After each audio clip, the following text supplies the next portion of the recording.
If you think that these two techniques that I have given you are too much for you to do, then I want you to think about how helpless you feel when you can't speak in English. How helpless you feel when you cannot even introduce yourself in English, or when you can't give a presentation in English. And how your life will transform if you are able to speak fluent English. Hello my lovelies, and welcome to my YouTube channel. My name is Zenith, and in today's video I am going to give you two techniques that helped me immensely in my journey of becoming a fluent English speaker.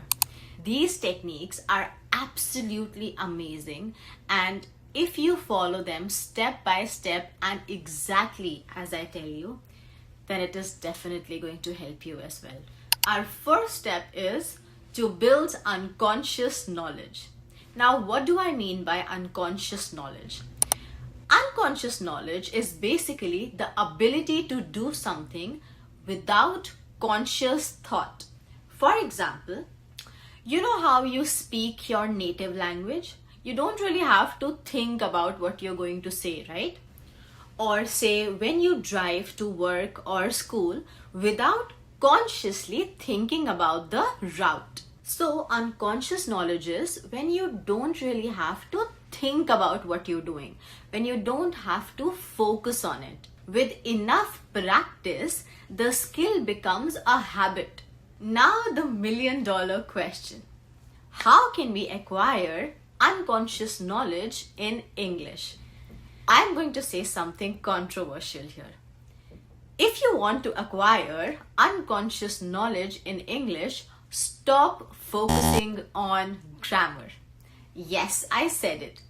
See, the thing is that people who focus on the intricacies of grammar know the grammar rules very well.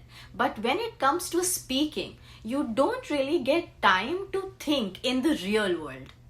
If somebody asks you a question, you immediately have to respond. You don't get time to think the sentence structure कि अच्छा इसके साथ verb के साथ subject लगेगा, subject के बाद verb आएगा. You don't get time to think about all of these things. The reaction has to be automatic.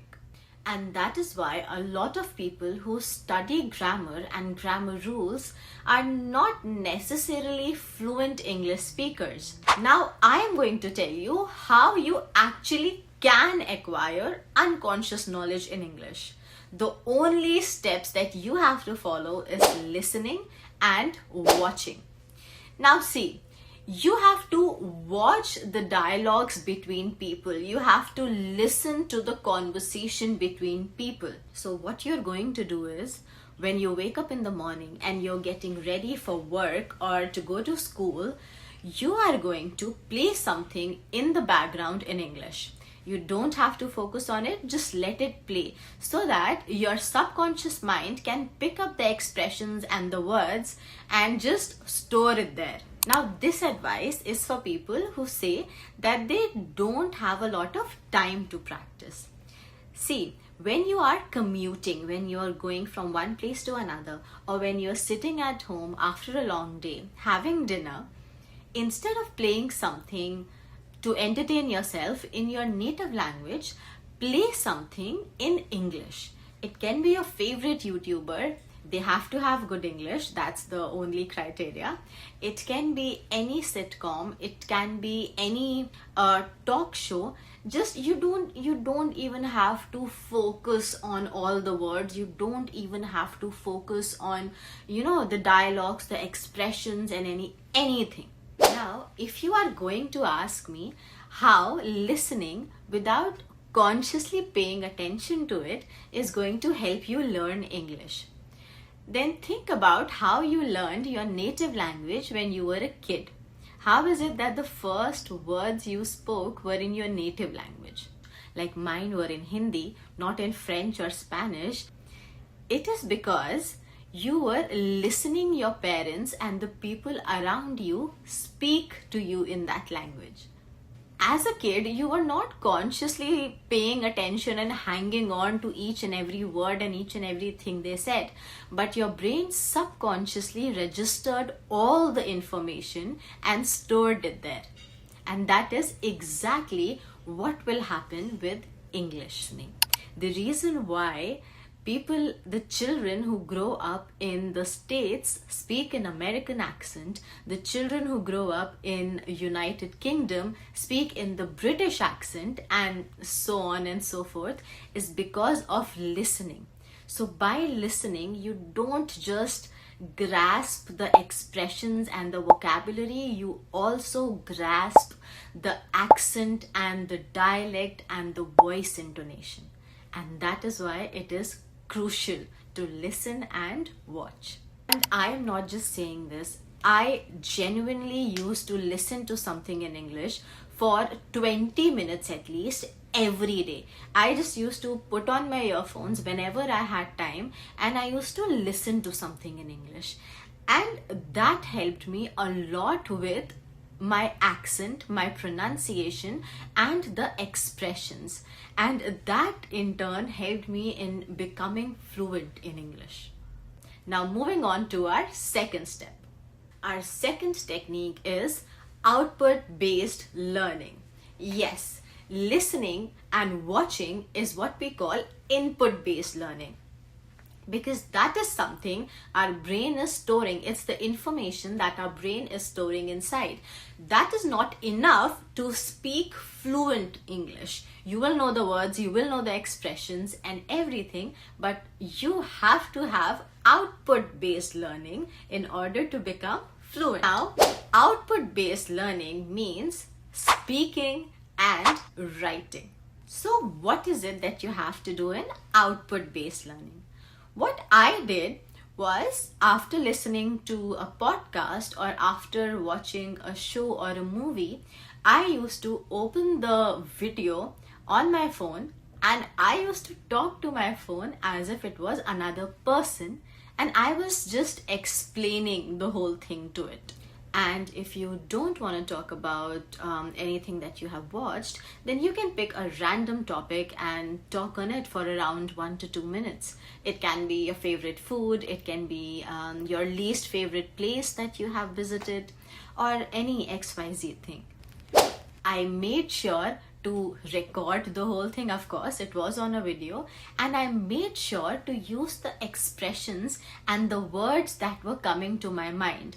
I did not at the time know the meaning of all of those words and the expressions that I was using, or whether it was right or wrong, but I used to use them anyway.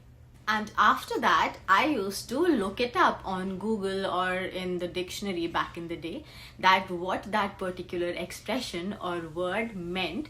And if I had used it incorrectly, I used to just write it down, the expression. I had a diary and I used to write down, this is by the way the diary, and I used to write down the expressions and the correct meaning of that particular expression or word.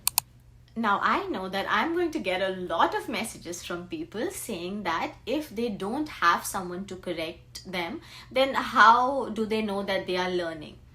See, the thing is that if you can afford to pay for platforms like, there are different platforms, Ace Fluency, Clap and Go, Promova, there is Elsa Talk or something, I don't really know.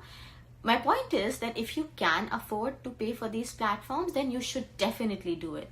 Because having someone to correct you is the fastest way to learn and to improve. But I did not do that. When I started, I was in school, and so I did not want to spend a lot of money on the courses. And well, honestly, there weren't as many courses available back in the day, or apps available back in the day. But my point is that if you can do that, if you want to do that, then you should definitely go for it. But if you cannot do that, then all I'm saying is repeating, listening, and recording yourself always helps.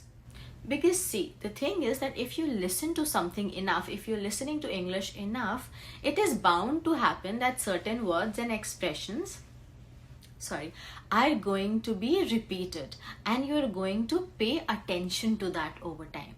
So yes, this process will take a little longer probably because you don't have anybody to correct you, but that doesn't mean that you won't reach your goal.